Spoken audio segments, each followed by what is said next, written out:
Circle Back, episode 3, right here on the Circles Off YouTube channel. I'm Rob Pizzola, joined by Jason Cooper, Jeff Feinberg, Jacob Gramenya back in the producer's chair this week. We got a lot to get to this week. A reminder, we're using your suggestions on this show as well. Use hashtag CircleBack on X if you want us to incorporate a tweet into this show. We'll look it over, we'll react to it. I don't know if this is bad form, but we're going to start with one of my tweets today. It's probably bad form, but guess what? It's my show. We can do whatever we want here. I'm listening to The Favorites last week, which is a podcast as part of the Action Network. Chad Millman, Simon Hunter. I fully disclose I do not like Simon Hunter. I never have. I think he's a fake sharp. Reacted to one of his videos before right here on this Circles Off YouTube channel, which you can check out. But I catch this clip during The Favorites of Simon talking about market manipulation in the NFL market.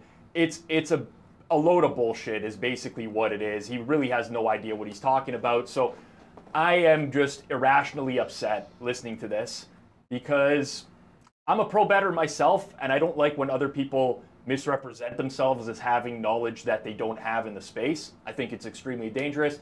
I tweet about it. I tag Chad. I post the clip from Simon Hunter, and he immediately, sees this. People are tagging him. By the way, I couldn't tag him because I'm blocked by Simon. So just people looking, I was looking for his handle. But he responds, he says, I'm one of the biggest know-it-all losers in the industry. I never break the top 200 sports podcast because no one wants to listen to, he calls me a name that we're going to blur out here for YouTube purposes, but not flattering. Lives in a basement apartment up in Canada. My whole personality is to tell you there's no value on the Super Bowl. Listen, first and foremost, before we talk about this, you guys, from the outside looking in, do I have am I out of line here? Do you say Rob, you got to tone it down with this stuff? What's your actual honest feelings on that? Be level with me.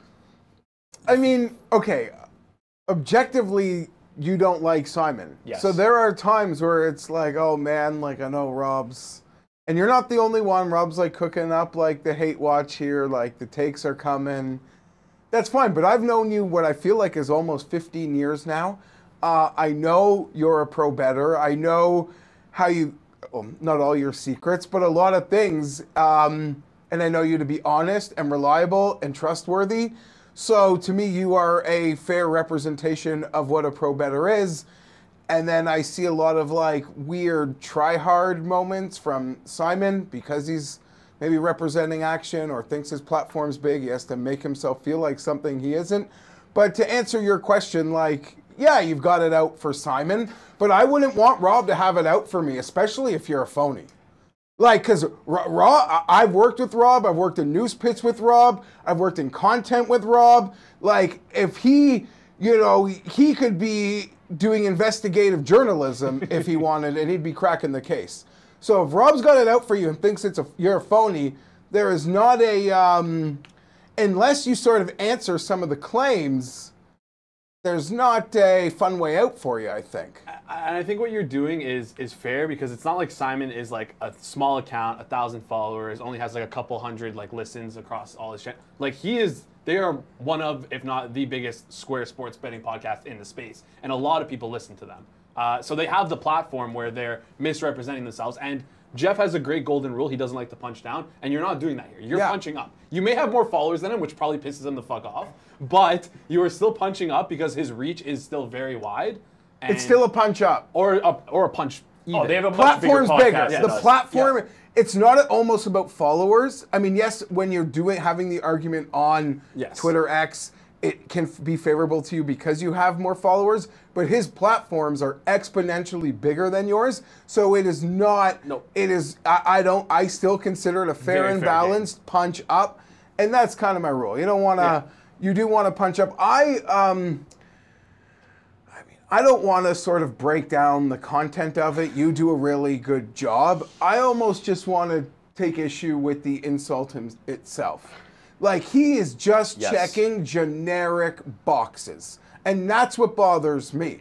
This is if I went to the store and bought the how to make write a comeback for dummies. It would take two of the key elements of this one. The blurred out word and the mom's basement. Like, that just means you've got no fastball, you've got no creative, you can't take a joke, you can't tell a joke. Now, don't get me wrong, you are not joking. So it's fair for him to respond, but clearly he cannot deliver a joke here. Well, my problem, sorry, but my problem with this is you're dissecting him as a bettor, right? Whereas he's coming at you for stuff that he obviously knows is not true. Yes. I mean, That's a tell in itself. I don't believe he thinks you're a P word, which is the word that's hidden here for anybody listening and not looking with us. And I don't think he actually believes you live in a basement. So once you deviate away from the actual conversation and the argument against a guy, you kind of put yourself in a losing position. Like, you're trying to make things up. Here's the problem for Simon in this instance. Is, like, it's not a one-off. Like, if that's a one-off and you just met Simon at the bar, I mean, he'd say something like, that's very weird. And it's, you know, even when you see people who run, like, the most sportsbook in all the world seem to comment in your defense, that should leave people sort of in the middle, knowing who is right and who is wrong here. But your issues with Simon, like, you have 100 puzzle pieces, like the breadcrumbs from like the other episodes. Yes. That they all just stack on stack on stack. So in the moment, they can be the most like innocuous claims that as someone listening to the show just wants the picks, but you know, you are there, you're like those guys on the internet who watch every second of Fox News to sort of, you know, just relay like the crazy things. If I'm not... It really does bother me, and it's like this perpetual cycle of it bothers me so much that I have to listen to every episode.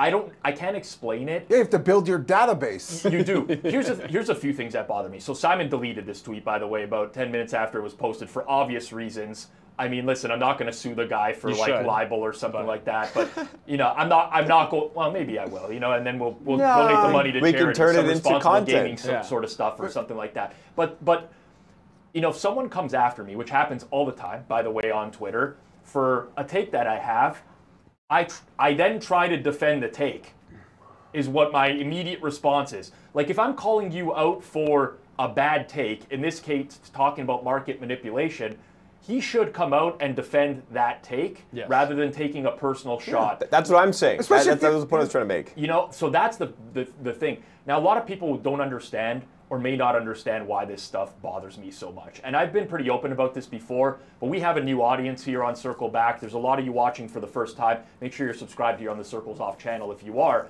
But I had responsible gaming issues when I was younger. I spent from the years 16 to 25 of my life losing money on sports betting. I consumed tons of content in the space where, candidly, if the favorites was happening when I was young, I would watch every week, and I would think that Simon is an expert in the space because of the way that he portrays himself, and that really upsets me. It eats away at me to a point where I cannot not speak on that situation. I actually do think Simon makes his living from betting. From the sounds of things, I think he's a runner for other groups.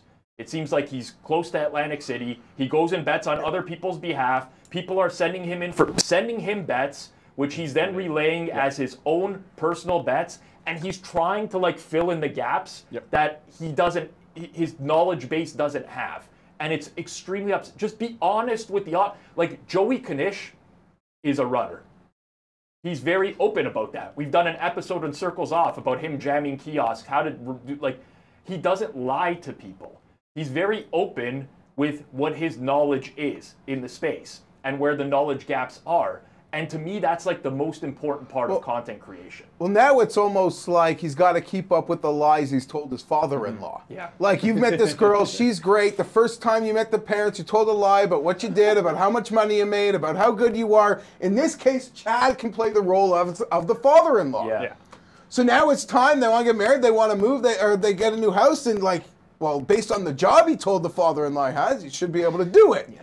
But now he needs some of the father-in-law's money. I'm not saying that Simon needs Chad's money. I'm saying he's just got to keep up with the lie. And I think the only person now he's probably afraid of telling the truth to might be Chad. Chad, like clearly started action. He's a bright guy. I've had I yelled at him. I was an old man yelling at a cloud for years for his like Rovellian hire because that didn't make sense. So some of like his main associates, well, there's a lot of great people at Action.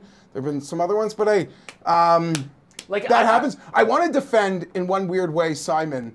Go for it. No. Fair. In the sense, I don't know if you call it a defense, but I believe long time running now, I've been doing a golf podcast with my boy Pat Mayo, Mayo Media Network. We were kind of doing it before there were other golf betting podcasts where we talk about football the same way people who love golf, the same way people love football, talk about football, caught on, blah, blah, blah, blah, blah. Nonetheless, I've gotten I'm no expert, I'm no sharp, I'm pretty transparent about that. That being said, just because of the platform and Mayo Media isn't nearly as big as Action, I get a lot of DMs. I get a lot of DMs from caddies, from people with access, from people with information. Sometimes you try to scope it out. People try, literally, they're just a fan in the same way people are probably a fan of Simon, and they're just trying to give him some information. So I am not doubting that he is overloaded with information from some sharp people, and some people may be pretending to be sharp. But I'm not doubting that people like hit him up to try to give him 100%. I would totally agree with that. Listen, like, I do believe that he's connected to some people who are betting big amounts of money on football, and he's moving those bets. Like this is pure speculation. I'm trying to read between the lines, but I've listened to many of the episodes of this show, and that seems to me like the minus 500 favorite. Is this guy is a runner? He takes a percentage of each bet that he puts through, and he earns off of that. No problem with that. Listen, like this is the ecosystem. Just be upfront about it. That's my big issue. The funniest thing that I just found out now that you revealed to us a couple minutes ago is that you listen to the favorites to feel nostalgic, which is very interesting. But then also, if the tweet itself, there's a couple things that bother me with it. Number one, like, Simon expects us to believe that he models all these things out, but he can't come up with a good enough response other than calling someone a P word. Grow up. Number two, I had to literally sit 6 hours plus at a desk doing our Super Bowl prop show on Forward Progress, and this guy's saying that we think there's no value in the Super Bowl. We did a 6-hour prop show on the fucking Super Bowl, man. Like, I had to work through that. Listen, like, what the fuck? No, but Pizzola, listen, I remember the first time I was like, holy shit, Rob is not fucking around anymore with his betting. Because I probably knew Rob at the tail end of his degenerate days and the starting point of his I'm going to get more methodical, figure this out, modeling days. And it was I want to say Sam Bradford, Tim Tebow National Championship game. And I'm working with Rob that day, and I'm like, Rob, what are you on tonight? What do you like? He goes, I got nothing. And I'm like, what do you mean you got nothing? It's the National Championship. You're going to watch it. It's like, this is, it's such a great game. I don't like anything. And that's when I knew, like, holy shit. He is not just, I don't know what even this week's Thursday Nighter is. It's a TV game. I'll be a little bit recreational of a sucker. Whatever. You're going to make a bet. It's a good game. It's a good game. The last thing I'll say, we'll move on to the next topic here, is I also get, one of the accusations I get is trying to use somebody else's platform to build myself up. And I just want to say, listen, whether you believe me or not, that couldn't be any further from the truth. Like, I am not going after people with hundreds of thousands of followers and trying to attack them to grow my visibility. Obviously, we run a content network. I like my Twitter account to be as large as possible. But the immediate thought in my head when I heard that clip was not like, I'm going to post this so that I can grow my following. It's like, people need to see that this is bullshit. That was the immediate thought. But we'll move on here.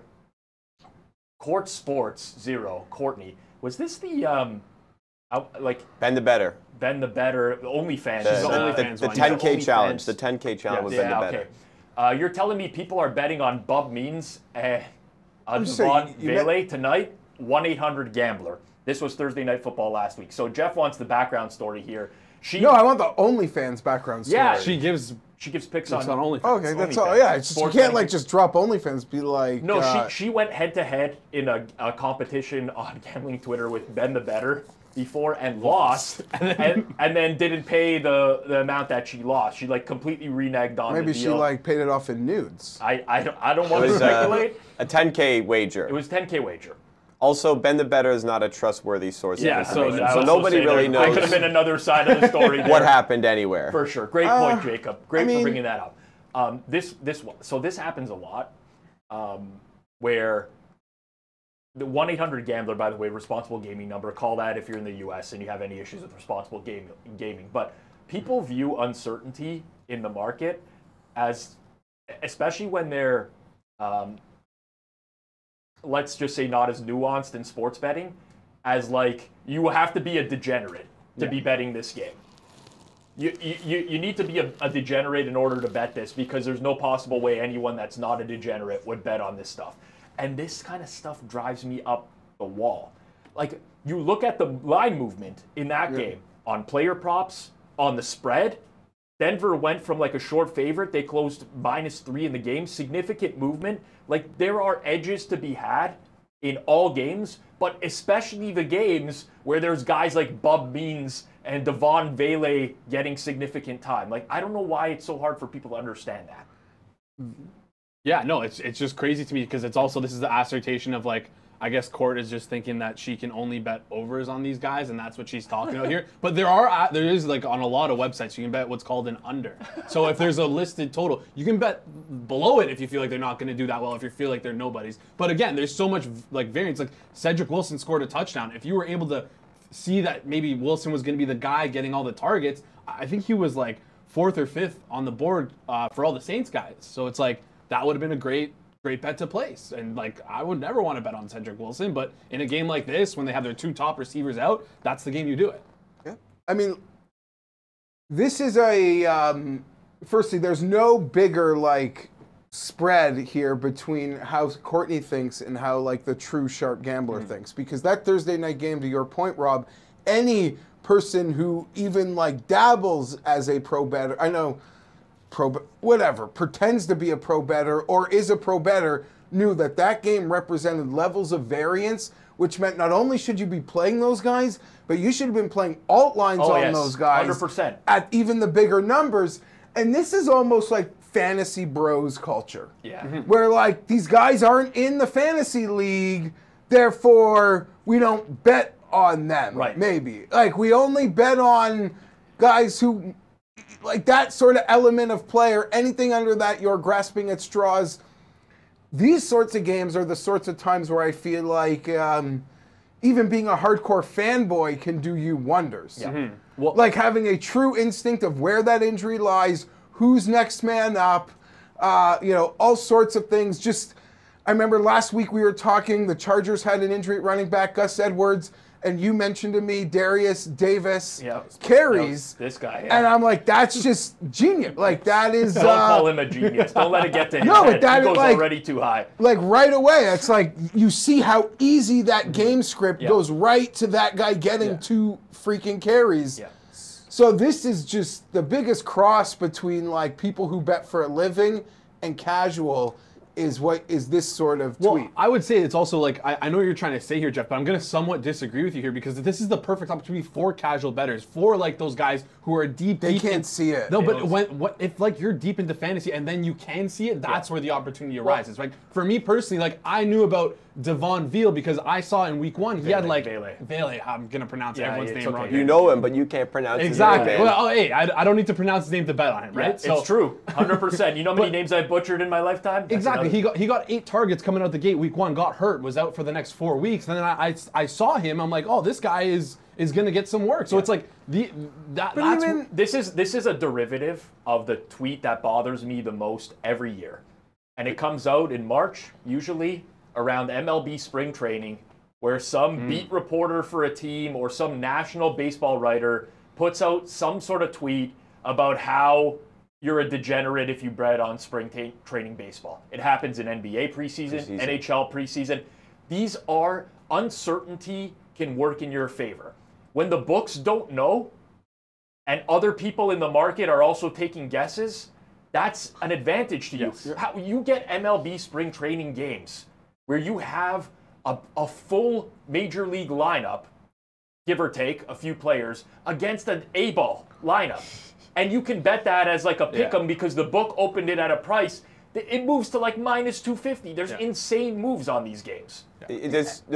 People struggle to understand that uncertainty and things like this. It's not degenerate to bet on something like this. Uncertainty breeds variance. Yes. Variance breeds opportunity. Yeah. But it's just not, that formula doesn't work for people who just think, oh, you're betting on a guy they've never, I mean, maybe I've never heard of these guys, but if they're going to be getting big touches, I don't even need to know anything about these players. I just know they're next up in the lineup. But even knowing ball a little, you saw what happened during that Saints-Bucks game. This Bub Means was now involved. Yeah. Ritters is now at quarterback.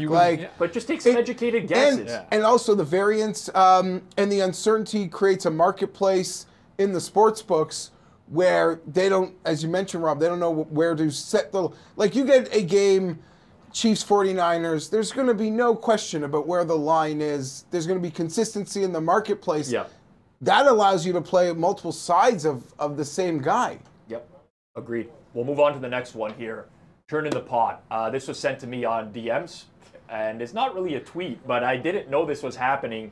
Right Angle Sports, Adam Chernoff, who is like the lead public figure for them, getting involved in the TikTok space now. We'll take Brian Pocket 4 says, bro, you're full of shit. You want to tell me that your advice made Vegas change their odds? Takes millions of dollars to move a line at least 1 point. It's exactly what we are saying because it's the truth. At Right Angle Sports, we've been winning for more than 20 years. When you win that long and you do so at the professional level, your advice comes with respect, and that respect turns into influence and changes the odds. We show this multiple times per day through the Right Angle Sports service. I see what they're doing here. You can stop it here, Jacob.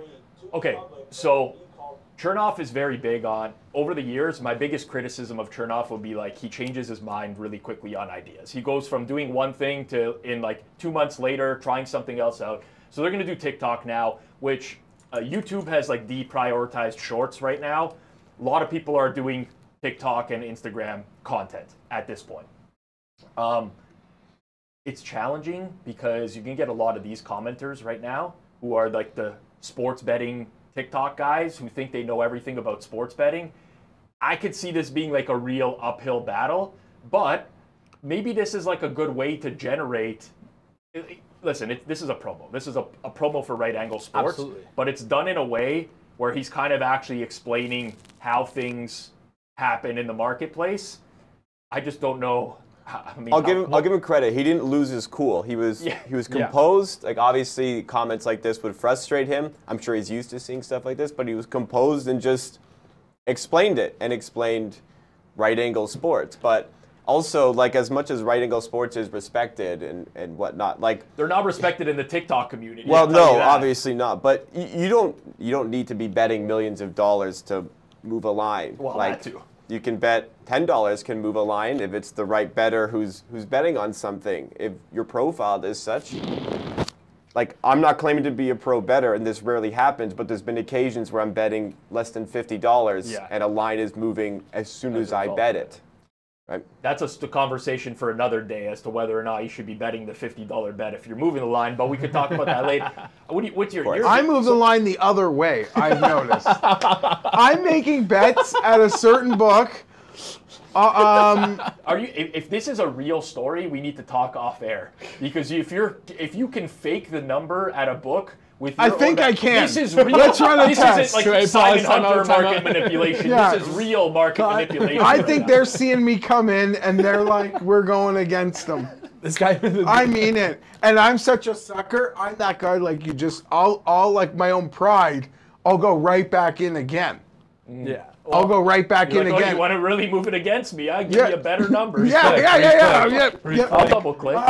To Adam here, I give him sort of his place on like the top or near the very top shelf of the industry. I know people can dispute that. I'm not one to sub for picks, so I say that like not as a subscriber, not even anyone that's made money off the service. Right. But I actually really like, I don't know if long-term this works, but I think he crushed this video. Yeah. I really did. I don't know if the TikTok audience will take it in and like digest it and like be willing to even see one of those releases in real time and see what actually happens. Because all you've got to do if you bet sports and you have any iota how it works in the slightest, you watch one of those release drops, and it like any question about their ability to move a number is just Yeah. done. The He actually impact. did show that in the video. Yeah. I know we didn't Yeah, play no, that part. I'm saying like if anyone wanted, like they could still think that's doctored. Like Yeah. there's no question in my mind, and I think he plays it. I think he plays this well. Getting into every fight with someone on on the talk who tells you you're full of shit.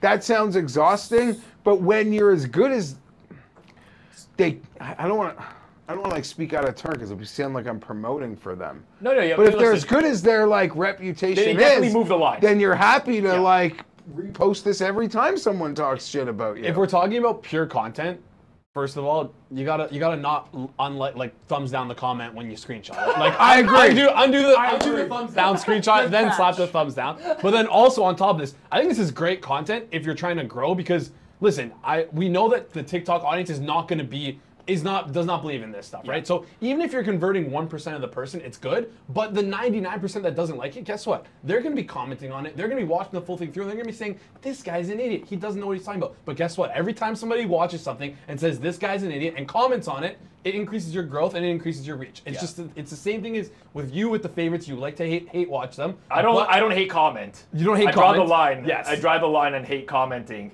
You'll give them the view. You'll give them the view. The view and the good but watch no, time. over his dead body Yeah. is he giving them the push of commenting. These guys aren't smart enough to realize that though, so they're gonna comment, they're gonna fire away, they're gonna fight you in the comment true. section, and you're gonna this video I think had like 60 likes when it was sent in our group chat. I'm looking right now, 3 days later, it's at 600 likes right now. Yeah. And like that's not just views, those are just likes. The problem is, are the people on TikTok. I don't say that like in a besmirching way as much as I did. They can't afford a service.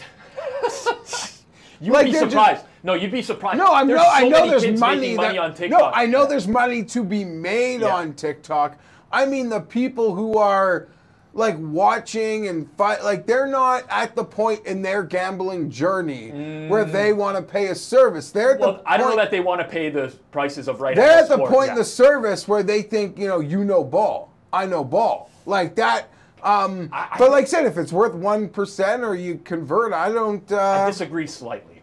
I think you just have to have a lower price point because there's so many of these like TikTok and Instagram handicappers that are selling like $20 a week packages that don't fucking know shit. Yeah, but about that anything. our And they're Raz ain't no 20 a There's week. no, it's though. not. It's completely different. I will say, last thing on this one, I do like this form of content, which is exactly the same as this show, which is reactionary. Like you're just using something else as your your focal point because it's not easy to do weekly. Like sure, if you're doing NFL picks, it writes itself. This is the card, whatever. But when you're doing like evergreen sports betting content, how many times have we had conversations offline for the Hammer about like what's our Instagram and TikTok strategy going to be?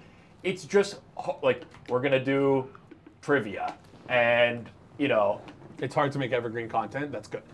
and by using like what the comments itself, I used to do educational videos for Pinnacle like that. I would just look at comments from our YouTube or emails that came in and turn them into full videos. It's easy. Important question though, because Chernoff's got time to respond to TikTok. I might have missed it, which is bad. But has he taken a moment to respond to George yet? No, I don't think he wants anything to do with GRP. No. And I will just take another moment. It's also I also point. feel for Chernoff. Listen, Yeah, no, you could say it. Chernoff is a friend of mine. He's a great guy. I understand the hate that he gets from certain people. Certain people are never going to accept selling picks. They're never going to accept the fact that he was a scammer, so to speak, when he was younger. Like that's fine, and everyone's entitled to their opinion on Chernoff. The thing with like the GRP Chernoff thing we talked about a few weeks ago, he's not even tracking the guy it's fake properly. news. It's all fake news. Like if I do a radio show and if I go on You Bet or You Bet, like I did this past week, and Nick Costos says at the end of the show, Rob, one word, who's going to win this week, Chiefs or 49ers? I said Chiefs. It doesn't matter that it won or not. But if I say, I don't want to be like held to that being a pick. Or, you know, if a host asks me about a game, if I go on Miami radio and they're going to ask me about the Dolphins game every week, even if I don't like the Dolphins game, I'm going to talk about it. Yeah. And I will say explicitly, I'm not betting this. Chernoff does the same thing, by the way. I listen to a lot of his hits. He says, I'm not going to bet this game, but if I had to, I would take the Dolphins or I would take the Colts. And like GRP is now holding him accountable to every single one of those. It's not reality. I know in a lot of gambling, you can get away with like all sorts of terminology to save a record. You know, you could be like, that wasn't a real bet. I called it lunch money. Yeah. Like that was on the lunch money tabulation. Yeah. Chernoff, by playing this game of being this forward-facing and wanting to do the radio hits, a casual bettor still wants his lean. He does. So if you're, like you said, you're on the game and they ask you for it, the audience still wants your lean on the game. You could say, I'm not betting it. Yeah. This is my lean. I would still respect Chernoff's lean. Chernoff's lean, much like yours, Rob, is probably way better than my decisive thought. Yeah. Right? That's just probably, there's more thought, there's more research that went into your lean than my, like, eyeballs from watching last week and, you know, doing my content haul. Yeah. It's tricky. So to be tracked on lean is ridiculous. Chernoff is doing the right thing to ignore it. Because if you don't ignore it, it blows up even more than it already is. He's best to ignore it. But George could you could track him fairly. Yeah. Of course. But I mean, technically he is tracked fairly. It's the service record. Yeah. It's Right Angle Sports, what they release, because that's what they're betting. So I don't have time for the You probably could have sold your tweet last night about the mojo. Oh, yeah. This is Inside Baseball. You probably could have sold that to Chernoff. I could have. That would have been pretty good. And he could have tweeted it. You know, like, how, there's people who write songs, there's people who sing songs. Yeah. You could have written that song. Yeah, for those that don't know what Jeff's talking about, GRP, he's a couple times in life. What was the game that? It was Detroit Dallas. It was Detroit Dallas. A week ago. I said if you bet on Dallas, you lost your mojo. Don't go into work. Don't ask your partner for sex. We talked about it last week. I basically just tweeted a spoof on that, which is if you bet against Mahomes as a dog, the exact same thing. You lost your mojo. We'll move on here. Saw this come across on Twitter. This is the most insane customer service interaction. Well, one of them. I'll get to a few others in a second. Kyle Vikings 10 tweets at Gambling Podcast, have you ever seen something like this? And he posts this live chat interaction with a sportsbook that says, where the sportsbook says, do you mind holding for 2 to 3 minutes while I investigate your query for you? Sure. Thank you for holding. Please, can you confirm why you need your money for? He responds, is this a serious question? Because it's my money. I've seen many an interaction with sportsbooks before. Those who don't know, I'll just say it again for the millionth time. I consulted for sportsbooks before. Most of the time, a lot of these books are going to outsource their customer service to a cheaper place, Colombia, Costa Rica, whatever, some sort of call center. You're never going to get, in most cases, you're not going to get perfect customer service.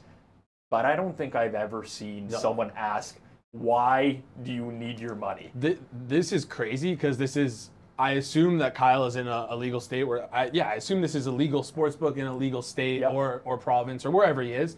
And what bothers me the most about this is that, of course, like we all know why. There's none of these questions of, like, they do this to see where the money came from, make sure it's not like anything illegal or anything along those lines. But why is that being done when you withdraw it and not when you deposit it? Oh, yeah. We all know why. We obviously all know why, but it's like, how like, like, this stuff became legal. Betting became legal to protect the player, right? And I don't know how this has anything to do with protecting the player.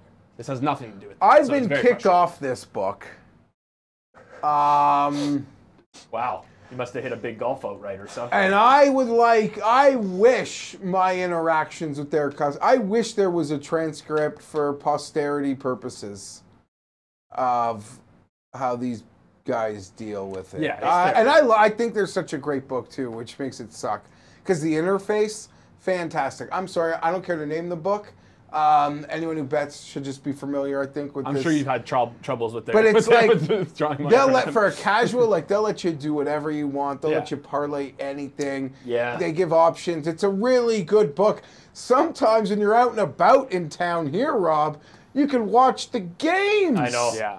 Live, You can watch live the streaming on games Sportsbook now. is a big difference maker for Just sure. I'm not even using it to bet. I'll just have a few shekels in there just so I can maybe have access to it. This is disgusting. I don't even have my blood is boiling. I don't even know how to.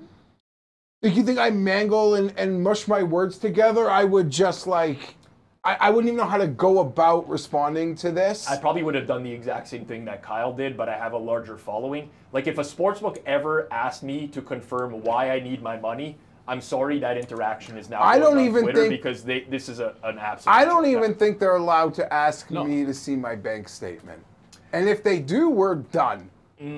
That's very common nowadays, though. Oh, well, then Part of it I is- go offshore. We're always friends. Like, the one comment on that is that they don't ask for your bank statement to deposit. They Correct. ask for your bank statement to But withdraw they the hold on money, a second. which is there it's is- awful to do that. Yeah. That's what I'm There saying. is like literally, if I want to extort my, like the way in which I am depositing and withdrawing, that's not extortion. Like, I know what it would look like if I was trying to extort money through the sports book. Yeah. It would not be this, Andy Dufresne would have a better chance chiseling out of that wall. That's great. Like, I just, good like, there's reference. just no, great reference. Yeah. there's just no way in my account history does Yeah. this show that this is laundering. You don't need to know what my accounts Yeah. say. And listen, a lot of this stuff nowadays in the regulated market is legislated by individual states or provinces. What kind of checks they need.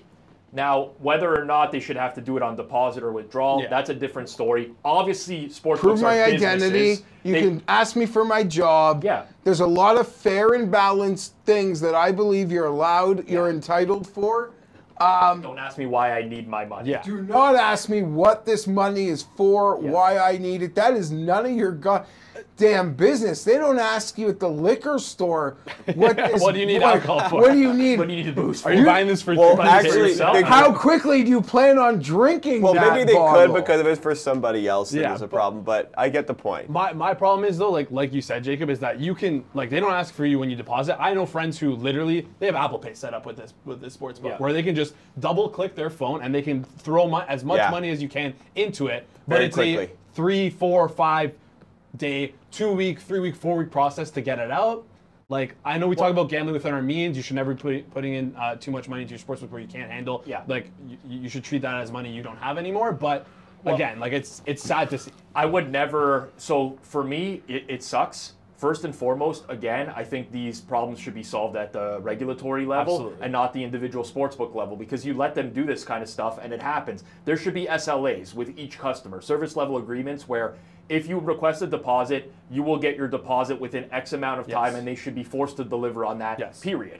But that should be regulatory. If you let the sportsbooks do it themselves, it's not going to happen. There were some crazy sportsbook interactions back in the day. Like, I know you mentioned offshore, but offshore this shit happened. Oh, yeah, no. And they Like- could screw you sometimes like harder. Five Dimes Tony, rest in peace. But like, you put a bad bet in Five Dimes, you would not get a customer service agent who chatted with you. You would get Tony, the guy who ran it, and he would give you two options. He would say, "We're going to cancel this bet, and you're no longer welcome here," or the bet. Whatever. I'm screwing There this was all up. once But he was upon- always saying you're no longer welcome here. You're either going to cancel the wager, you're going to keep the wager. No matter what, you're not welcome here. Once upon a time, I had there's nothing more annoying than when the money isn't in either of your accounts and it's just floating in cyberspace. And I had an issue where money was floating way too long. Good thing my buddy Rob consulted for sportsbooks and was able to help me resolve an issue, which I don't think was on their end. I don't think it was malicious, but it's Fell they through the didn't cracks. care. Yeah, it just They don't care. sort of fell through the cracks. They got too many things to deal with. The only thing worse in some ways, in dealing with a lot of this nonsense, in my mind, as a sports fan who likes to bet, is I think of what sort of happened with some of the regulation And then, like, I think about the Fanatics monopoly on the apparel side, and I don't know which one makes me angrier. I know they're very separate, but I don't know which one makes me, like, angrier. All of it. The shirt. I got a Charger shirt. I should bring it in. I sent it to... I sent it We need to tweet about this. Well, I've almost been holding it in, so I don't know. I sent a package away, and I didn't open it for a long time. It was a shirt. So past any point I could return something is a Chargers shirt with a Cardinals patch on the sleeve. That's can I have that? That's like a. That's kind of cool. That's but sick. As a Chargers Not fan, to I'd be me. pissed off. Fair, Yes, as a Chargers fan, I'd be pissed off. I don't know. That's rough. Not to me. It's not sick. That's rough. That's rough. Anyways, speaking of sportsbooks that are not going to screw you with bad customer service, Pinnacle has been in business for the past 25 years. They're known as very reputable in the space, good customer service, fair limits for everyone, and they get your withdrawals out on time as well. Check them out if you're in Canada. Go to pinnacle.com/hammer if you do want to check them out. Like I said, 25 years in business for a reason. You must be 19 plus, not available in the US. And as always, please play responsibly. All right, keep it moving along here. If you're enjoying the show, smash that like button down below. If you're listening in audio form, please rate and review 5 stars. This is an interesting thread. A couple people I really respect. NFL Pinnacle beater, Jay Croucher. Pinnacle beater says he hates when people say, well, sharps like this side. That needs to stop. Jay Croucher, a couple things that really bother him in the space when people say Vegas, but also when they say they set the line with the purpose of drawing even 50-50 action on each side. Jay Croucher used to be a sportsbook trader in the recreational sportsbook space. Also hates when people say odds-on favorite to repeat the champions when they're not really an odds-on favorite. Odds-on means that the implied odds have to be 50% or more. Little nitpicky, but everyone has their own things. Yeah. I know what I have in the space that drives me crazy. It's very similar to Pinnacle beater, which is sharps like this side. I hate like the pros versus Joes type of Sharps v squares? Yeah. I do that to you sometimes. I'm guilty of being like, Rob, is this a sharps versus squares Yeah, game? I know you say that. It really bothers me. No, but every because time you message me about that, it makes no, well, sense. I don't know, but like I'm just on the internet, Yes. surfing, and I've got a lot of. I like to call myself a sophisticated square. Okay. Because when I make a square bet, like I know it's a square bet. Yeah. I make a stupid teaser, like I know it's a stupid teaser. Yeah. I'm not like this. I got them on this one, right? So it's like I'm a square, but like there's a level of I'm self-aware enough in that. But I see all the time, like all the casuals are on, my casual friends are on one side of a game, fantasy bros, and then people like you and the other smart guys are on another. So I can't help but think, anecdotally, this is a sharps versus squares it's such a game. small sample. So here's what I'm going to tell you about every game. There's professionals on both sides of the game, and probably at every number as well. Like at the end of the day, the market, the betting is going to influence where the line is going to go.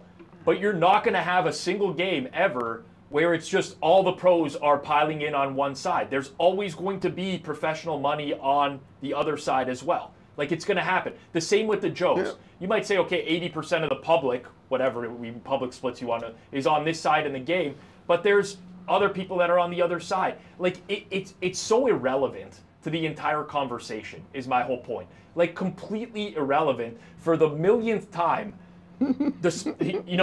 The public loses because they have to pay -110 on bets. Yes. They're flipping coins. Everyone's flipping coins on the point spread. If it's long enough sample, they're probably going to hit 50% on NFL spreads, but they have to hit 52.5% to break even.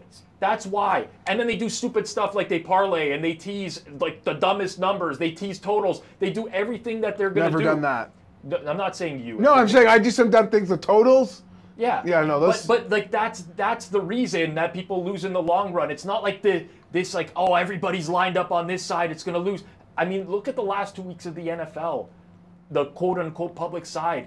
It's done very well because it doesn't matter. It's irrelevant to the conversation. But there have been some big line moves though in the past couple weeks. Sure, of I'm course. sure they've all gone both. I'm sure Waters found its level. But the line moves are just purely like sharp bettors moving the line. It has nothing to do with public, right? It's like a big sharp group coming in on one side of the game. They might have enough money to push something out at game time to a position where other people just pile in last minute on the other side and they can't get it off that number. Like all the pros versus Joes, it's meaningless. It's nothing.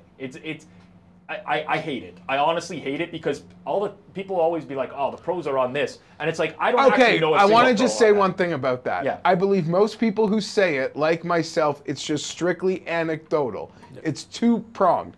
There's that one guy in your group chat who you don't want to be on that side of saying this, and then the two other people you know who are pretty sophisticated that run models are on the other. So you have quickly, just like me, made it, oh, this is definitely the sharp v square game. Or the public just super overreacting to like a running back being out. Well, you guys, yeah. I say that as like a compliment. You like that doesn't even budge. Like that doesn't even move. KC San Fran yesterday, right?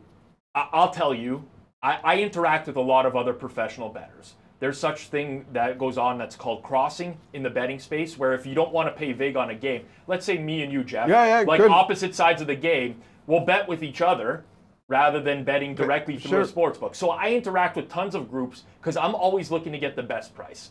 I'll tell you, I could not find someone to take a vig-free cross on San Fran yesterday. I could not. I had to bet Kansas City into the market because nobody wanted the San Fran side.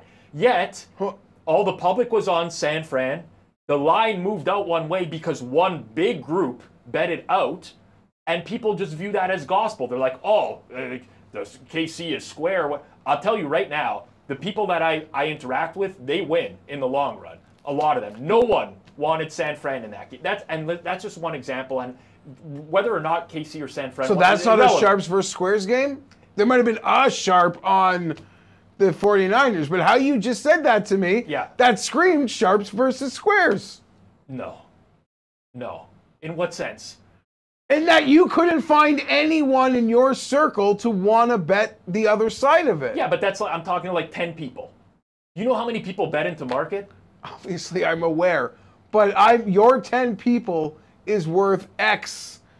I wouldn't even know how to put the number on that. Like, we have people literally messaging us, like, who's betting San Fran right now? So when you say but other people are looking at the line movement, and they're like, oh, you know, like San Fran's got to be the side, right? Everyone's betting KC. Line's moving the other way. What do the sports books know that we don't know? What do these bettors know that we don't know? If someone's just taking a position on the game and they have a lot of money to move the number, that's it. How many square Jasons outweigh 10 of Rob's sharp circle? I don't understand. How many? Like I was on KC's side. I'm obviously not a pro. I'm very much a Joe. How many Jasons would there have to be on that side to make it the other way around? I was on San Francisco, so let's just put that out into the public. But I don't care. I don't care. I'm not betting to make a. I'm not betting as a means of living. And guess what? I don't even need to go. Like, as long as I don't lose. Like, even if I am on the wrong side of 50-50, like, that's okay. Yeah. I'm betting for fun. I'm betting within my means. Yeah. Sports betting and watching football is a hobby. Hobbies are supposed to be fucking I think it's okay if a hobby's expensive. I don't do other things. Yeah. So if that's what I do, so I don't know, I guess in this like life goal of it's my living and I'd be more offended, but I played into all the tropes. Yeah. Not so much the revenge trope. I don't want to publicly say what I actually thought because I think Mahomes and the Chiefs are great. Yeah. You don't have to give your handicap. I just thought, I clearly thought the 49ers were a better team than they are. Fair. That's fine. It had nothing to do with Super Bowls and outcomes in Super Bowls. I'm not criticizing you. I just think in general, it's similar to, so Pinnacle Beat said, I want to say an injury news / report clearly moving a line and a podcast saying, well, sharps like this side needs to stop. Because yes, there's stuff like injuries come out, the market is going to move based off of that. Doesn't mean it's the sharp side. It means that the number that was in market becomes a valuable number because of something new that happened in market. That to me drives me nuts for sure. But the whole idea of people every morning, the Sunday morning shows, which thankfully I'm on air on Pizza Buffet on Forward Progress, but those shows are brutal. Sharps love this. Sharps love it. Sharps love this. Pros love this. Pros love it. It's like, this shouldn't figure into your handicap at all. If the sharps and pros like this, they've already moved it to a point where it's no longer. They liked it on Tuesday. Yeah. Anyways, that is the big one for me. That drives me nuts. I will say, I mean, yes, it takes the actual Shefty rap sheet tweet of this injury or this guy didn't practice again for like the super steam, but there's also projection that comes into it.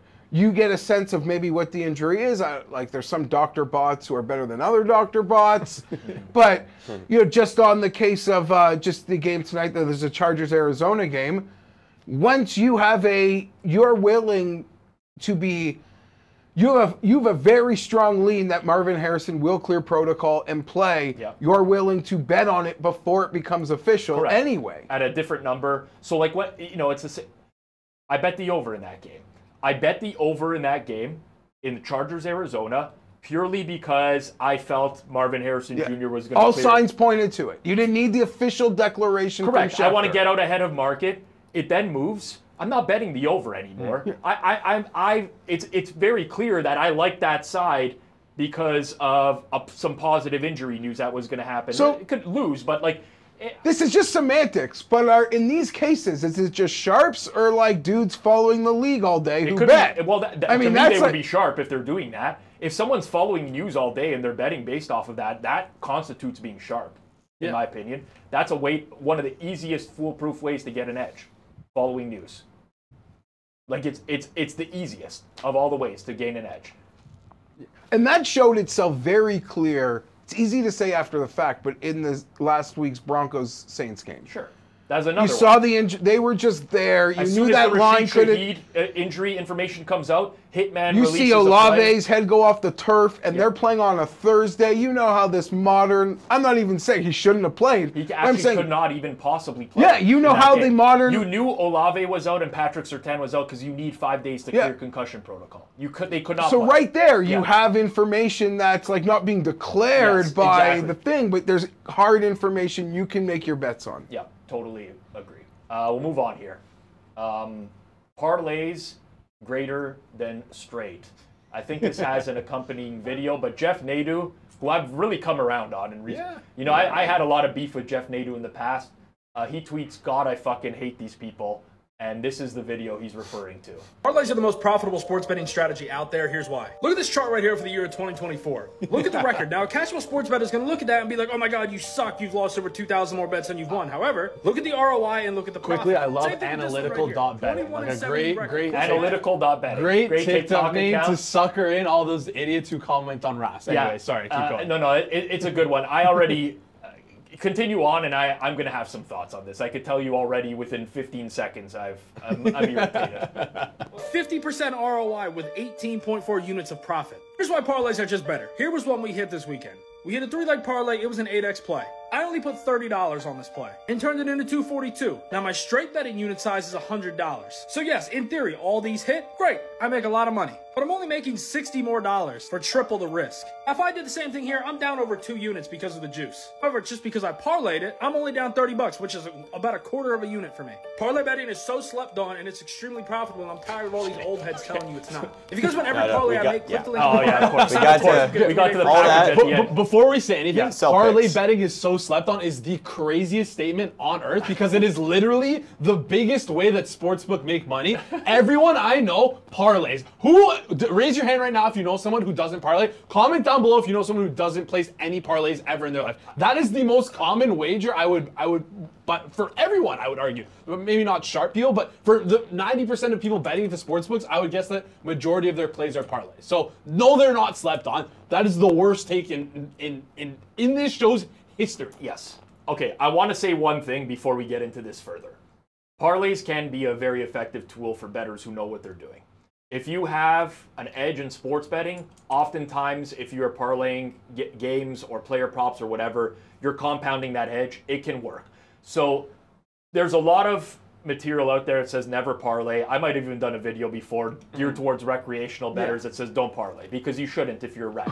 However, there are situations where it can happen. This guy's explanation for it is like the galaxy brain. He just nitpicks one example where he went 3-0, where won, and he says, well, if I, you have to do every derivative of this example. What if game 1 wins, but game 2 and 3 lose? In all these instances where 1 loses, you lose the parlay. So you can calculate the expected value very easily, and you can see that in most cases, the parlay is not the way to go. So you're saying we have to round robin our bets instead? Well, I'm Nadu and me. This is like a kumbaya moment where I'm gonna sound like a huge boomer, but I actually fucking hate these people as well. I hate the TikTok scammer people. Who I don't even know if it's intentional or they actually think they know what they're doing. Granted, unconfirmed if he's a scammer. We couldn't Here's find the thing. his profile. Okay, Pickett. So, full disclosure, I'm a co-owner of Betstamp, competitor in market to Pickett. Pickett, the app, if we're going to use this for like real record keeping, it's just a tool to basically scam, if we're calling it out for what it is. Like, you can hide picks on Pickett that lose and just put in an explanation as to why you hid them. There's people who do this all the time. Oh, bet this for my roommate. Oh yeah, your roommate must have lost their last 15 straight bets that are all in the red right now. Like, it is just a tool, so we can never verify that this record's for real. That's one of the biggest problems for sure, because we have I couldn't find this account, by the way. I don't know if anyone was able to find this account. I couldn't find it. But it just creates like even more ways for someone to overinflate. It is a scammer's paradise. Yeah. And by the way, like, I get why Pickett would do that. Like, one of the challenges we faced with Betstamp in the early going was people don't really want to realize that they lose. Yes. They don't. They'll start a new account. We had to guard against multi-accounting. They will literally DM us and say, hey, hold on a second. Can you delete these picks? So Pickett has created an app that's not like a real tracking app. People aren't using it for real tracking. Let's call it out for what it is. I mean, I don't want to see, like, I wouldn't want my drug dealer to show me, like, how many things I've bought this year. I agree. It's just a fun... No, but they're selling picks. Maybe I shouldn't have said that. No, saying that they're I wouldn't want the McDonald's app to, like, I don't need the recap. Yeah, but McDonald's doesn't brand their food as healthy. These people are branding their stuff as winning picks, which they're not. McDonald's does not brand their food as healthy. I get as a pro, you sell picks or something or whatever, you have to do this or you're a total scam. I can see why, like, recreational bettors don't want to be reminded of that, like, messy night. I agree. At the bar or something. I totally understand. But they're selling a service. Psychology you're held to a higher standard when you're selling picks. Betstamp was a 4-man team when we first started it. And when people would literally message me every day being like, hey man, I had a rough week. Can we just delete that from the record? I'd be like, no. What are we doing here? It's like, oh, people are going to see it on my profile. I'm trying to sell picks. I'm like, yeah, that's the entire point, is for you to legitimize yourself through a real record. And I get why that's not like the best business plan. Don't get me wrong. But this is now, what purpose does it serve? It's useless.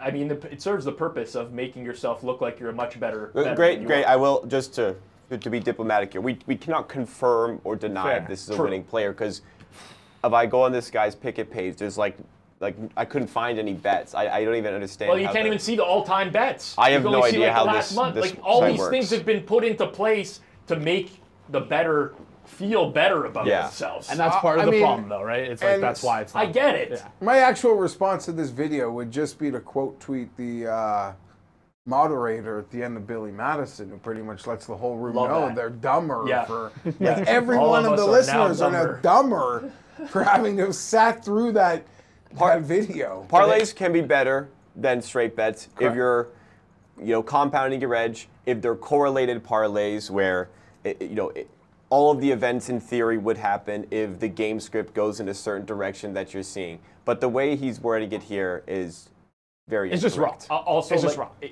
Just to wrap it up, the Nadu thing, I'll go back to the comment because it rings so true for me. God, I fucking hate these people. It's the whole, it's the way that every TikTok tout video is structured, which is like, look how well I've done. here's some piece of advice I'm going to offer you that doesn't make any sense. Buy my package at the end. The guy's betting $30 on his parlays. He's selling a $20 package. That's all you need to know. Yeah. Honestly. Yeah. That's enough for you right there. Nick Wright and wrong. Nick Wright. First things first. Basically, what's happening here is that Will Parkinson correctly points out that when Davante Adams gets traded, Nick Wright is going to go from saying he's a good receiver to he is washed when he gets traded specifically to the Jets. Couldn't have predicted it better. They're not good. They're not a soon-to-be 32-year-old receiver with a gimpy hamstring away from being good. I'll tell you, we normally talk sports betting, and this is just more sports. But when people can accurately predict what your takes are going to be before they're there, that's when I think you've lost the plot. Yeah, it's time to hang it up at that point. At that point, you're washed. And I actually think there's a lot of people out there follow me who hate me, but it's my unpredictability that won't let them like fully go away. Fair. Because I've got enough unpredictability where it's like I hate him. Is that GRP? Is that your draw to him? Yeah, I think so. I just like GRP. I see it for the humor it is. I don't take it seriously. I don't think, unlike the TikTok like Trents of the world, I don't think he's actually pushing. Like, I don't think anyone who's into GRP culture is like not aware of the shtick. It might just annoy you as a hardened Could people describe you as similar to that, Jeff? You think? Jeff, I mean, other than having great hair, but I don't know what that means. I've got three. But you pointed out in every video that you make how great your hair looks. Because sometimes I'm too lazy. I didn't shower. I think your hair looks great today. But I don't live at home. I'm not an NFL expert. I'm married with 3 kids and 2 dogs. I got a lot different than GRP. I'm not knocking it, but like this particular instance, right? Nick Wright says that the Raiders are a disaster and somebody is going to get a really good receiver. And someone flat out comes and says he's going to be traded to the Jets and you're going to say that he's washed. And he literally comes out and says, a 32-year-old receiver with a gimpy hamstring. Like, can I defend this? Sure. It's not Apple. You're going to say it's a I stretch? don't think it's apples to apples. And I think Nick can be pretty annoying. He does a lot. And Nick has also been elevated. Nick's rise coincides perfectly timed with the dominance of Mahomes and the Chiefs. He was like a hardened Chiefs fan who had a bit of a national platform. And then the Chiefs became like the it team of this time frame. And it has given him, or those networks have then put him up. And I don't even not like him. Apparently he's really good at the NBA. I couldn't tell you. He's talking about, I think he's talking about the Jets in the second tweet. Like if he goes to Washington or the Chiefs, even though that was division, or give me some of the others, I don't know that this is... He's definitely talking Jets because he says they're not good. No, he says they're not a soon-to-be 32-year-old receiver with a gimpy hamstring away from being good. He's roasting his age and his injury history all of a sudden. When before he was a really good receiver. Somebody is going to get a really good receiver. My whole thing is hot take business is huge. It's not for me. I'm not the guy that's like... I hate like Skip Bayless. First take. Yeah, I don't like that where it's just to stir the pot. In a lot of cases, I don't think these guys actually believe what they're saying. No, they don't. It's like the Clay Travis political takes, stuff like that. It's just, it's not even, it's just catering to an audience to get people upset. They have to be opposed as well, the two hosts on this. Yeah, there's too much production that goes into it. We've come a long way from like Mike and Mike. Yes. Starting, which is so crazy, not to like go backwards, but to think of once upon a time, someone thought, there's a need in the marketplace for more regular sports talk. Yeah. PTI in the early days. But even First Take, when it first started, in the early 2000s, there was like a need, I think, for that. For more reactionary, like not 6 hours of SportsCenter repeat in the morning. Let's just react, and in reacting in the moment, you're going to get caught. I'm not defending it's First the lack Take. of realism that bothers me. Well, now it's become too produced. Like it's become overly produced. Everyone will do things to get clicks. Period. Like I'll tell you, when Simon Hunter came back at me and he said, like you can't even break the top 200 podcasts or whatever. It's like, I'm the worst CEO ever. I'm saying this, like, I bet you people from our board of directors at the Hammer will be watching. But I will not do things purely to get clicks. I can't even tell you how many board meetings I've gone to where they're like, you need to do this, you need to do that. Yeah, you turn down challenges. I'm like, this is not our brand. It's not. I don't want to do that. But it seems like everyone wants to do that, and they just like sacrifice the morals. It seems so immoral. It's just like two guys artificially picking opposite sides of an argument every time, just going head to head. It's so stupid. Yeah. And I don't know. I honestly don't know why people love it so much. And I mean, it's so easy for any of us, Rob specifically. You could talk to someone who doesn't know much about either football team in any game. You give them 2 minutes with Rob, you could convince them to bet either side. Oh, 100%. You can make a case on easy argument for any side. You can exactly. I got easy. Yeah. Would not be hard. Also, like having been behind the fourth wall in like TV production. It is. There's like a level of. Like, it's all got to be produced, and everyone's got to play a certain role. And if everyone agrees, then someone's raising their hand to be like, I'm just going to do the other one. So have you guys ever heard of coworker humor? Have you guys ever heard of that term? It's kind of a new term going around the internet nowadays. It's basically like, kind of like, you ever see SNL videos online, and you're like, who finds this stuff funny? Yeah. That is coworker humor. It's like that coworker who's going to tell you to go watch that video. This is the sports equivalent of coworker humor. That's what, I cannot imagine the person who would watch this and like this, but God knows why, but there's people out there who love this stuff, and they're the ones who are telling you to watch it. I don't know how they exist, but...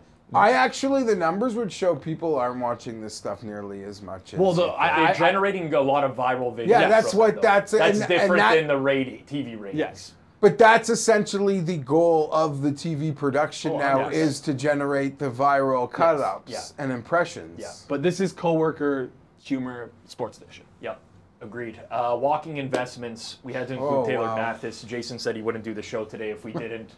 Okay, sorry guys, this is all new to me. I'm learning LOL, but at one point sports betting was new to me, so Taylor to the moon with the rocket, with her address for, so it looks like Taylor coin. So I think what's happened here is she's developed a large enough following that there was a, I'll call it a shit coin, not because of her, but like just a... Well, that's what they're called. It's a shit coin. Yeah. That was, is it Taylor coin? Something like that? Just Taylor. Taylor's the ticker. Taylor's the ticker. And someone created this on the Solana chain from the looks of it, and gifted her 500 million Taylor coin, which is the equivalent of $186,000, which, quickly, we gotta like preface this. That's not real money because there's no real liquidity in this. But hey, who knows? Maybe there is liquidity because it's now that same amount. In 10 minutes, her meme coin portfolio basically tripled. Yeah, 659,000. Now, I will say, because I did get involved with meme coins and shit coins before, and you're absolutely right. In a lot of cases, it's all fake value because you need a buyer. You need somebody who's going to buy the coin, and it's nearly impossible to sell in a lot of these cases. But this was kind of what we were talking about a few weeks ago, where it's like, okay, it's walking bets at first, but it will lead to like the massive opportunities in the space. People are literally just gifting her money at this point. Yes, and I think this is actually bad for her brand, if I were to be completely honest, because this is a take. This is a pump and dump, obviously. Yeah, so clear, very clearly, right? And she's promoting it. And she's promoting it, and listen, unknowingly, whether she knows it or not. But at the same time, when you grow that big of a following, people expect you to have some form of transparency or understanding that you're not only your goal is not to just sell stuff to if you're selling this to your audience with the, like, what is the purpose of tweeting this out? It's to make yourself more money, right? Yeah. And I think this is the problem I had with bringing in that Boys, because I'm assuming that he's probably the one piping this stuff. The guy that got the ball, dude, Johnny Sins, that's my take right now, is that he is the one who's pushing her in this direction. This is the biggest. This is like we're into pure speculation territory now. Interesting take, tinfoil hat take. Who gave this guy a microphone? Yeah, I honestly don't know. No, I don't think she can do anything that's bad for the brand. Yeah, fair. Literally, I don't. There's a lot of examples of people with a rug pull shitcoin who don't get any repercussions at all. Yeah. It's a I mean, listen, it moneymaker. happened in the NBA Top Shot space. It's going to happen in every Like, if space. she's still out there, like, pushing it, hucking it, I don't think she's going to. But she was sidelined at the Jets-Bills game Oh, that was tough. I felt bad. last for her week. there. Yeah, so this is what I was going to say. Okay. And I don't know, she sent this tweet, like, I've never been harassed more in my life. There's people in the stands, like, I'm just trying to make videos. Like, I guess there's just, like, loser fans in, like, the 6th row who are yelling at her because she gets to, like, stand on the field. That just goes all point. Like, listen, I don't play games with her, like, pretending to have no self-awareness about how the sundresses play into the shtick. No, she but knows. Once, She no, knows, yeah. that's the only thing. When she likes to play dumb with that, I'd have no time for that. But at the same time, she's a fucking rocket ship. Yes. And of course she's going to be sidelined at a fucking NFL 100%, game dude. if she wants. And to be harassing her over that is totally unacceptable. At this point, she's media, so I don't get why people are getting mad at her for being on the side. Like, there's tons of media personalities on the sideline already. Like, why are you getting mad at her of all people? She's media. She's media for whatever sportsbook is sponsoring her. She's media for that, right? That's the whole goal. Here's the thing. They're just jealous she's got a great seat. I'm not suggesting that she wasn't great getting harassed. porch, I think great it's seat. very likely that she was, but you often don't hear, like, you never hear the other side of any story either, right? Who knows, right? Like, I don't know the situation. Obviously, she felt that way in the moment. I root for Taylor. Ever since Taylor got let go by Westgate for what was a fucking absolute joke, where she was in a classroom and had kids filling out brackets, and they deemed this to be like, no, you cannot possibly do. She's like just trying to develop some interest in March Madness. It's not like she's getting the kids to place down bets. That was a joke. I've always been rooting for her since then, because that's like horrible. But I don't think she'd get fired for that today. Oh, definitely not. Definitely not. Like, no chance. No, I don't even mean with the following. I think that was just at a time where, like, people were just so wound up about because it was becoming legal at that canceling, time. Like canceling really for big. everything. Now, Still like, is, things but- have been reined in a bit. Like, they've realized, you know, they're. Did you get any Taylor coin? I can't say. I don't want to say. But if anyone wants to reach out to me and donate some Taylor coin to me, I'm not going to say no. Anyways. Or make a Jason coin, like. I'm just very interested in coin. following the ascent, honestly. Yeah. I've noticed a lot of interactions with Barstool personalities lately. Well, no, that's because Oh, she got brought into the mix almost to host a show between two big rivals at Barstool, Nadeau and Rico. Nadeau and Rico. They won't talk or whatever, and Dave just wants to get Nadeau and Rico in a room. He thought maybe if he had Taylor to mediate something, some protective they barriers wouldn't. between But the yeah, two. she's gotten some push there. I think Barstool's a good fit for her. It's actually hilarious that those two guys hate each other, because at one point They're cut from the same cloth. they were like two of the most 5 hated people for me in the entire industry. Yeah. They're the same person. They are the exact. I did not know that they were different people for the longest My time. honestly. favorite thing about Rico was a complete unwillingness to accept that he was a whack packer. It was like a stuttering John going back into the Stern database. Yeah. And like this guy thought like, no, he's with the Howard, Robin, Gary side of the operation. Like, no, you're literally you're like Beetlejuice, bro. You are a whack packer. And the sooner you realize you're a whack packer, it gets easier for everyone. Yeah. The really weird thing about Rico Bosco is Barstool used to do like these trivia shows, and you could like phone a friend, similar to Who Wants to Be a Millionaire. On one of the shows, I don't know the backstory about this. I have to find out. You know what I'm talking about? Yeah, he does it. He does it often. He doesn't do it once in a while. Anytime there's a CFP question he doesn't know, he calls Brad Powers. Brad Powers. Yeah. I like that. I don't know how Brad Powers knows Rico Bosco, but I need to find out the full story. connection? I like that Bowers is in Bosco's famous Rolodex. Yes, it's hilarious. It's hilarious. We'll end it off with wins too, so. another Steve Fezzik hot take. Fezzik Fezzik promoting his election show that was coming up. He has a unique hot take, he says. Only 4 states matter in this election. Know the results in those 4. You will know who wins, period. Find out why. Parlay Tom responds, Fezzik, the election sharp. Unique hot take that only swing states matter. This sounds like the kind of info that could change lives. I gotta tell you, man. Fezzik's like simultaneously at times the best and the worst. Like in the same moment. And I don't even mean that as an insult. One of my best friends we say that about. Like, there are very few people who can simultaneously be the best and the worst. And the worst. Yeah, it's a great way to put it. Fezzik is great for this show, by the way. I don't want to discourage Fezzik from tweeting because it's very, very great. I just don't know sometimes what's going through his head. Like, in all seriousness, if I had never met Steve Fezzik or I had never seen a video of him, I would not believe that this was a real person based off their tweets. I'm not exaggerating. It almost seemed like this could be an AI account with the way that some of these tweets are constructed sometimes. It's the weirdest thing. Also, of note, that's not in here, by the way. He gave a shout out to 3 people on Twitter last week, said to go follow them. One of them was you, Jeff. And I got a bump. So thank you, Steve, because I actually noticed a bit of a follower bump. So Steve can move a needle in that regard. He watched one live watch along on Forward Progress. You were on there. You said something about a soup and a deli shop. It's like you're not telling a deli shop how to cut meat or something like that. It's just this show happening. And I said to Jason, like I said, this show there's a need in the marketplace for this. Yes. I've been saying that to Rob for like a year.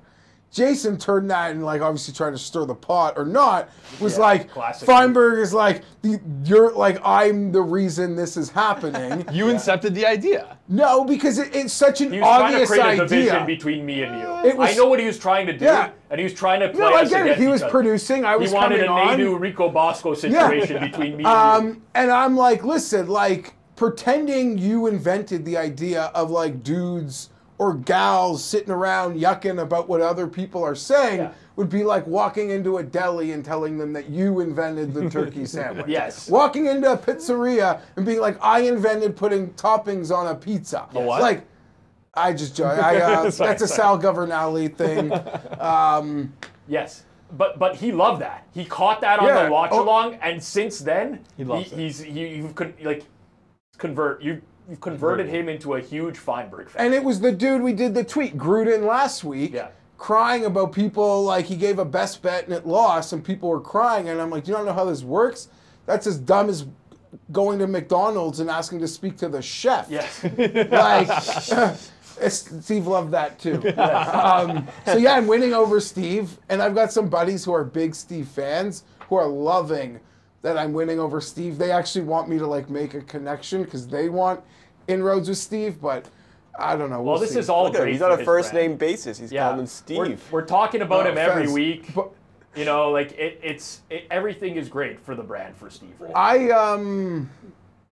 I have an idea, which I could tell Rob off the air, but I actually believe we could do a show that's truly dedicated. It's the exact Circles Back show, and it's only, the tweets have to come from people in the gambling space, but truly like a post-elect, like bipartisan election tweets show from gambling, sports gambling people. Like, I think it will be a great show. We could even do it an emergency show. Like, because we record on a Monday, the election's on a Tuesday. Maybe we come back in on the Thursday or something to do a election special. Yeah, I was just saying election special on Circle. That would be fun because we could also try and figure out the identity of that one guy on, is it Poly Market, who's like dumping in. Oh man, he's got like 25 million on Trump right now. And there's people dumping $1 million at a time. There's people saying the top 4 are actually just the same person. I believe that maybe because they all are depositing the same amounts and buying the same amount and all on Trump. Okay, so I'm not gonna. I'll admit. I do every morning see what the number is. Okay. I am hyper just fascinated in just tracking the number. What's the number right now? The site that we showed that asked someone what the money was for had it at Trump minus 175 this morning. Yeah. Crazy, right? Yeah. That's just showing. But part of me is like, is that real steam, or like the Trump fans are just the Gambler Bro podcast boys? So that's the thing. Like, is that real? Or like, it makes sense to think the people who would like Trump are the dudes who listen to those podcasts. I don't have subject matter expertise in this, so I'm not going to pretend to know, but it feels to me very much like you have whales who are betting their opinions, what they want to happen, I would say. I don't think they could list a price on Trump that wouldn't get bet. And I think for that reason...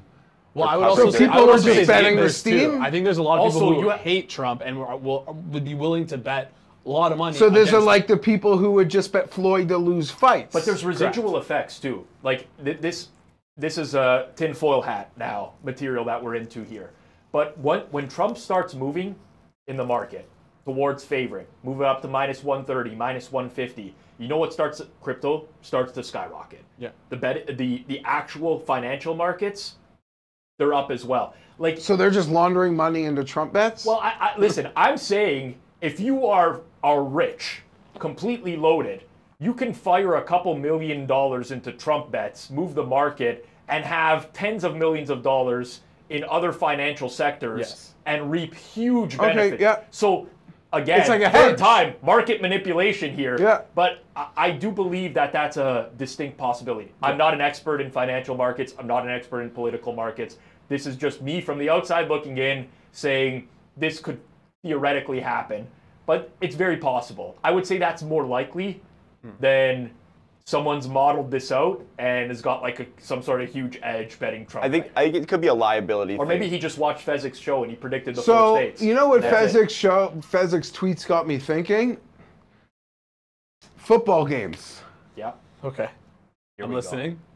Here we go. The winner, like, it's about, like, who makes the most chunk plays and turns the ball over the least.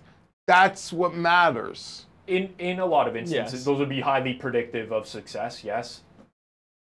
Is this going anywhere? Or I'm just saying, like, it's not a hot take to say, like... The point of posting I'm this just saying is that obviously... Oh, of course, yeah. I see you're constructing this tweet. Yeah, it's like, for okay, football. Forward progress showtime in 22 minutes. I have a unique take. You know, only these 4 stats matter. Turnover differential, EPA per play, net success rate. Like, I know. The team that scores more points will win the game. Yeah, of course. Okay, that makes sense. We are aware that only the swing states really matter in the election. Yes. To be fair, I actually wasn't aware of that. But I don't care about American It's not politics. a unique hot take, though. It's just information. Okay, but in the complete opposite, we showed the Chernoff thing earlier, and there's a point to be made that if he can turn just like 0.5% people watching, then that's worth it for him, his brand, the company. Yep, it's true. When Fezzik tweets this, is he like, if I can get one person to see it, or he thinks he is going to profoundly